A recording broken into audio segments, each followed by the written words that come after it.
Bomba de última hora, Sérgio Ramos lançou o Gabigol, tem detalhes aí sobre isso. Bruno Spindel revelou sobre a estratégia do Flamengo na busca de reforços, também tem reunião com a CBF sobre o absurdo que aconteceu ontem no Flamengo e Fluminense. Vamos bater um papo também sobre De La Cruz, rapaz, que falou aí sobre a saída dele do River Plate, tem Matheus França, tem Alex Telles, tem um monte de coisa. Então, meu querido, assiste o vídeo completar, se inscreva no canal, meu velho, tem um botão aqui embaixo, inscrever-se, clica aí, se inscreva no canal, aciona o sino da notificação, deixa o teu like, porque o teu like ajuda demais no crescimento do canal. Belezinha? Tranquilão? Então vem comigo, rubro-negro, vamos às notícias do Flamengo. E não teve folga, o time do Flamengo se reapresentou normalmente hoje no CT Ninho do Urubu. Fizeram ali os trabalhos regenerativos, os atletas que ficaram como titulares nessa partida contra o Fluminense. Aí amanhã, na terça-feira, vai ter uma folga para todo o elenco do Flamengo, porque segundo estudos científicos, o pico de cansaço pós esses jogos assim, contra o Atlético Paranaense, contra o Fluminense, não são 24 horas depois, e sim 48 horas depois da atividade física em alta intensidade. Então, por questões de ciência, o descanso será dado aos atletas amanhã. Na quarta-feira, retornam às atividades normalmente, beleza? E aí, atualizando o boletim médico do Flamengo, tá, gente? Presta bastante atenção que é informação bem relevante, inclusive tem informação legal sobre o Bruno Henrique. Vamos lá. Pedro, Davi Luiz e Pulgar ficaram fazendo o trabalho de fisioterapia na parte interna do CT Ninho do Urubu. O Bruno Henrique já é a notícia boa da vez. Ele voltou aos gramados. E agora eu vou detalhar a situação de cada um para vocês aqui. Vamos lá. O negócio é o seguinte, ó. O Pedro foi desfalque de última hora, né, para enfrentar a equipe do Fluminense. Ele teve um desconforto muscular e eu vou detalhar aqui para vocês. O atacante do Flamengo, segundo o GE. Globo, sentiu o músculo iliopsoas, acho que é iliopsoas, acho que é assim que se fala, não tem nome difícil aqui. Quem for fisioterapeuta aí, Renato Benedito, estiver assistindo o vídeo, deixa aí que músculo é esse aí pra gente, que fica localizado, esse músculo fica localizado nas regiões lombar e do quadril, rapaz. Pedro fez alguns exercícios no campo com o fisioterapeuta, então além da parte interna, o Pedro também trabalhou no gramado. Davi Luiz é outro jogador que ficou no DM na manhã dessa segunda. O zagueiro deixou o gramado com dores no adutor e iniciou o tratamento na reapresentação do Flamengo hoje também. Ambos os casos são tratados sem maiores preocupações, principalmente por conta da semana livre de treinamentos e recuperação que o Flamengo vai ter. O Flamengo só joga no sábado às 4 da tarde contra o América Mineiro. Contra o América Mineiro, exatamente. E aí, atualizando a situação do Pulgar, beleza? Lesionado, Eric Pulgar também está no DM, dando continuidade ao tratamento do posterior da coxa direita. Fabrício Bruno teve uma torção no tornozelo contra o Atlético, treinou normalmente com os jogadores que não foram titulares contra o Fluminense. Então, sem maiores preocupação com o Fabrício Bruno, ele só não jogou mesmo contra o Fluminense por conta, apesar dele sair mancando lá, pelo menos os jornalistas que estavam na Arena da Baixada disseram que ele saiu mancando no jogo contra o Atlético Paranaense, mas ele não jogou contra o Fluminense por causa da suspensão dos 3 cartões amarelos, já deve voltar contra o América Mineiro. A boa notícia fica para Bruno Henrique, pois o atacante iniciou o trabalho de transição após o estiramento ligamentar, que ele teve uma entorse no joelho e no tornozelo esquerdo, né? No lado esquerdo todo dele, ele teve uma entorse, né? Tanto no joelho quanto no tornozelo. Inclusive, alguns especialistas relataram que é extremamente raro isso acontecer. O jogador deu um passo na recuperação e começou a fazer atividades no campo, tá? A atividade no Ninho do Urubu será apenas na manhã dessa segunda. Na terça o elenco recebe folga, né, por conta daquela situação que eu já falei pra vocês, beleza? Então, reforço voltando ao Flamengo, porque o BH, rapaz, de fato, ele é um reforço, sabe, excepcional para esse time do Flamengo. O Flamengo tem uma decisão, claro, tem o jogo contra o América Mineiro, e no meio da semana que vem já tem a partida contra o Grêmio, então é importante ter o Bruno Henrique. Aliás, hoje, à 13h tivemos o sorteio dos mandos de campo na sede da CBF, aqui na cidade do Rio de Janeiro, e o Flamengo vai definir o jogo de volta em casa, meus amigos. Pois é, que era a preferência dos dirigentes do Flamengo, a preferência dos torcedores do Flamengo, que é justamente decidir o jogo em casa. Dessa vez aconteceu, ao contrário da última fase, que o Flamengo decidiu fora. Isso não significa nada, não significa que o Flamengo já passou, mas a gente gosta de decidir as partidas em casa. Partida de ida entre Flamengo e Grêmio acontece no meio da semana que vem, nesse mês ainda, no dia 26 de julho, e a partida de volta no Maracanã acontece 3 semanas depois, no dia 16 de agosto, no Maracanã, beleza? Essas são as datas que a CBF definiu para os confrontos do mata-mata da Copa do Brasil, beleza? Rapaziada, antes da gente entrar no tema arbitragem, o Spindle bateu, chegou com o pé na porta lá da CBF hoje, mas queria comentar com vocês uma situação inusitada que aconteceu no novo estádio do Atlético Mineiro, Arena MRV. Eles estavam lá, estreando o estádio, coisa e tal, organizando o jogo festivo, quando do nada surgiu uma música que tinha a aspa "Sou Flamengo". Sou Flamengo e tenho uma amiga chamada Tereza, eu sou Fla-Fla, ela é... Pois é, tocou essa música, rapaz, a torcida do Galo ficou revoltada com o som, começou a vaiar. Pois é, na estreia do estádio dos caras, os caras não esquecem do Flamengo. É uma situação realmente inusitada. Mas vamos lá, vamos passar aqui pro próximo assunto. Vocês acreditam, rapaz, que a diretoria do Fluminense teve a cara de pau? O senhor Mário Bittencourt, presidente do Fluminense, junto com os seus seguranças, os valentões seguranças do Fluminense, né, que gostam de intimidar jornalistas na área de imprensa ali, né? Ah, você tá mentindo, só você entrar lá na Flazoeiro TV, bota no minuto 3 horas e 41 minutos. Não vai agora não, segura a onda no vídeo, tem informação aqui. Depois do vídeo você vai lá, você vai ver, né, os seguranças descendo pra cobrar o Rafa Flamelo, tomaram o celular do Rafa Flamelo, da mão dele, um absurdo. E aí, eles tiveram a cara de pau de também ir na CBF reclamar da arbitragem, sendo que o Fluminense foi beneficiado pela arbitragem. Expulsaram o jogador do Flamengo, que no mesmo lance não expulsaram do Fluminense, porque estava no início do jogo. Um pênalti claro em cima do De Arrascaeta, que não deram pênalti. Aí tem o mesmo lance no Pablo. Ah, o Pablo empurrou, mas o Felipe Melo não empurrou o De Arrascaeta, né? Aí no Pablo é falta, aí anula o gol do Gabriel. Ah, mas anulou o do Fluminense. Mas o árbitro estava em cima do lance. Era para ele ter marcado a falta, não precisava nem de VAR.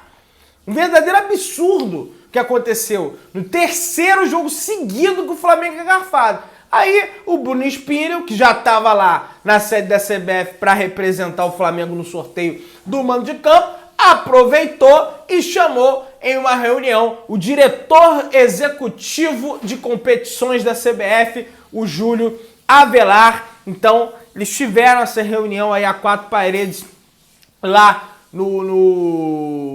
na sede da CBF. Não sei o que o Spindle falou, o que ele cobrou e coisa e tal, mas vamos torcer para que essa reunião realmente tenha efeitos. Não efeitos para o Flamengo ser beneficiado, e sim para o Flamengo parar de ser operado sem anestesia pela arbitragem. Um verdadeiro absurdo que vem acontecendo no Flamengo nessas últimas partidas. E aí, o BAP, que é um dos caras da cúpula do Flamengo, se manifestou através das redes sociais falando o seguinte sobre isso: precisamos de mais transparência sobre os critérios do VAR. Pênaltis não marcados que seriam faltas em qualquer outra parte do campo sem questionamento. agressões que deveriam sempre ser punidas com cartão vermelho e que em momentos das partidas as linhas são traçadas de forma duvidosa. Exatamente.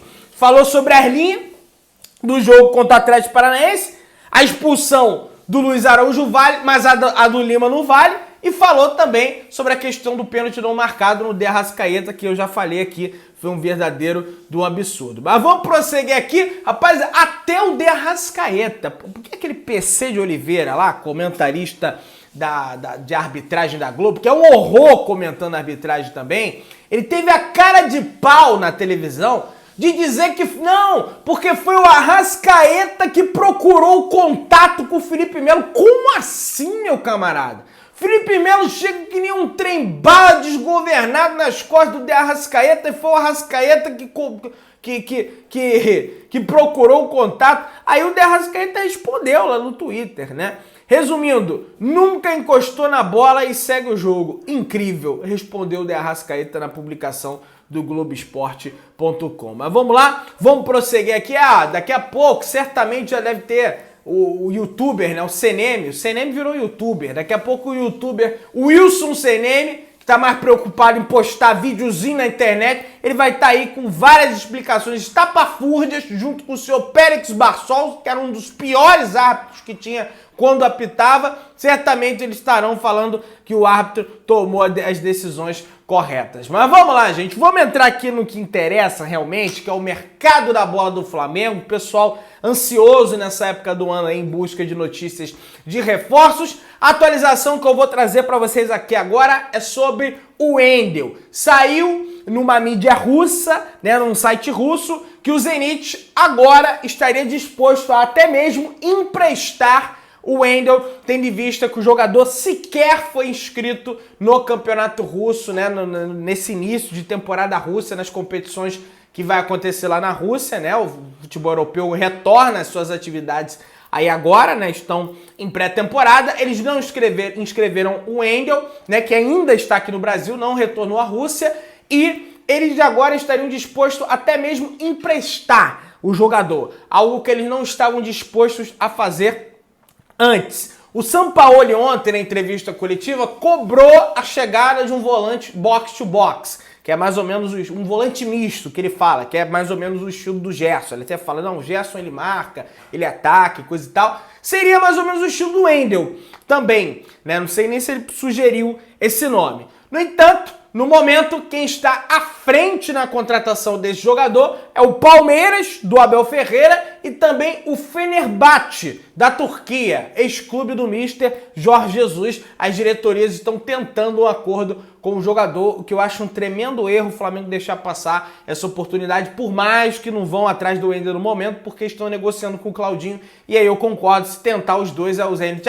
Vocês querem os dois? Eu tenho certeza que aí vai dar problema, então é o Claudinho. Então tem que focar 100% na contratação do Claudinho, que aliás já tem um acordo com o jogador. O Flamengo subiu a proposta para 17, 18 milhões de euros. Essa proposta agradou os dirigentes do Zenit, só que parece que tem um entrave ali na questão do parcelamento da compra. A gente já falou sobre isso, nem vou me aprofundar muito sobre o tema. Vamos avançar aqui. Galera, segundo o Ecrem Conor, o Flamengo quer de fato a contratação do lateral esquerdo brasileiro Alex Telles. Entretanto, o jogador quer continuar no futebol europeu. Essa é a atualização, que o Flamengo queria a contratação do jogador, a gente já havia comentado, mas o atleta quer continuar no futebol europeu, e aí talvez o Flamengo tenha chances nessa contratação, caso não surja nada da Europa. Mas se ele quer continuar lá, não quer vir, que deixe lá. A gente quer jogadores aqui no Flamengo que querem, de fato, né, vestir a camisa do Flamengo. Bom, a gente tinha uma informação um pouco antiga aí do interesse do Crystal Palace, não só interesse, da proposta do Crystal Palace pela contratação do Matheus França, né? Primeiro eles fizeram uma proposta de 15 milhões de euros, o Flamengo recusou, eles aumentaram essa proposta para 18, botaram algumas variáveis ali que pudesse chegar até os 25 milhões de euros que o Flamengo quer pelo jogador. Entretanto, as variáveis envolvem a ida do Crystal Palace para a Champions League, algo impensável que não vai acontecer de forma nenhuma na Premier League. E aí, O Bruno Spindel, em entrevista, ele deu entrevistas ali, respondeu a pergunta de alguns repórteres ali na saída da sede da CBF, e ele falou sobre essa questão do Matheus França. E aí, Spindel, o Matheus França, de fato, tem uma proposta do Crystal Palace uma contraproposta, na verdade, do Crystal Palace pelo Matheus França, mas o Flamengo ainda não respondeu essa proposta. O Flamengo está analisando, até porque internamente as pessoas entendem que o Flamengo não precisa mais vender jogador. Nesse ano, de fato, não precisa. O Flamengo já bateu a sua meta pré-estabelecida orçamentária quando vendeu o João Gomes, até passou dessa meta, né? E vendeu outros atletas também em definitivo. O Hugo saiu por empréstimo, por exemplo. Enfim, entre outras negociações, reduziu o valor da folha salarial, liberando o Marinho, liberando o Vidal. E eles entendem que o Matheus França é peça fundamental nesse elenco do Flamengo. E eu também considero. Para mim, o Matheus França é peça fundamental. É o 12º, 13º jogador ali que entra nas partidas. Inclusive, não entendi ontem por que, com todo respeito ao André, que é bom jogador também da base do Flamengo, mas por que o Sampaoli escolheu o André e não escolheu o Matheus França? Para mim, o 12º jogador do Flamengo é o Matheus França. É peça importantíssima pro time do Flamengo. Aí vai liberar pro John Textor ainda, né? Para depois... Eu acho que ele vai dar certo no futebol europeu, porque ele tem o estilo de jogador da Europa, mas deu errado, não adaptou. Ele vai pro Botafogo. Ele vai acabar indo pro Botafogo, porque o John Textor vai querer ir no Botafogo, porque o John Textor gosta dele. Eu tenho certeza que isso vai acontecer. Então, o Flamengo entende que o meia é essencial para o elenco, que não vai vender por qualquer coisa, e tá certíssimo, o Flamengo não tem que fazer esse tipo de negócio, tá? Galera, o Nicolás de la Cruz, meio-campista da equipe do River Plate, que se sagrou campeão argentino aí com o River, né? Fez gol, tá? Rapaz, depois que surgiu esse interesse do Flamengo na contratação de la Cruz, o homem começou a fazer gol atrás de gol e só tá aumentando o valor dele. Ele deu uma entrevista pós-título pelo River Plate e falou o seguinte sobre o seu futuro. Vamos lá. Depois do final do semestre, vou ver o que acontece. Se o meu futuro for aqui, fico muito feliz e satisfeito. Grato pelo respeito e carinho do torcedor, que mostra isso pra mim e minha família. Se não for aqui, vou embora com gratidão. Hoje vou comemorar com os mais próximos de mim, depois com meus amigos que estão comigo em todos os momentos, revelou o Nicolás de la Cruz. O Flamengo insiste na contratação do de la Cruz, o Flamengo não desistiu da contratação do de la Cruz. Entretanto, hoje existe uma colaboração muito mais do Claudinho, né, forçando um pouco a saída do Zenit, do que do de la Cruz. O de la Cruz tem o interesse em ir pro Flamengo, mas não quer se desgastar tanto com o River, tá? Para sair do River para ir pro Flamengo. O Claudinho está mais disposto a levar adiante esse tipo de situação. E aí, a gente tem aqui o Bruno Spindel falando: ô Spindel, então é o Claudinho ou o de la Cruz, ou tem a possibilidade de vir nos dois? Ele respondeu isso na sede da CBF. Ele falou: procuramos manter internamente para não abrir estratégia com quem o Flamengo está negociando e prejudicar o clube na mesa. O que eu posso dizer é que o de la Cruz e o Claudinho são os dois atletas que interessam o Flamengo, mas são negociações difíceis, como o torcedor e todos já sabem. Faremos o possível para eles estarem aqui, ou seja, não é um ou é outro, é os dois. O Flamengo quer a contratação dos dois. E falou sobre viagem à Rússia também.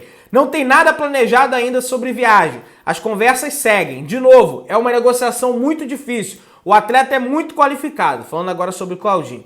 Joga em um clube importante financeiramente também. Foi o campeão russo, acabou de ganhar a Supercopa. É uma negociação extremamente difícil. Aí falou sobre a cobrança do Sampaoli sobre esse tal volante misto. Aí ele meio que levantou ali, não, o time do Flamengo é extremamente qualificado. Já meio que o Sampaoli, dá uma segurada na hora. Porque o homem, o careca, meu amigo, já tá cobrando reforço aí, porque pra se manter na frente das 3 competições. Meu querido, dá aquela moral, se inscreve no canal, aciona o sininho da notificação, deixa o teu like, tamo juntão, saudações rubro-negras.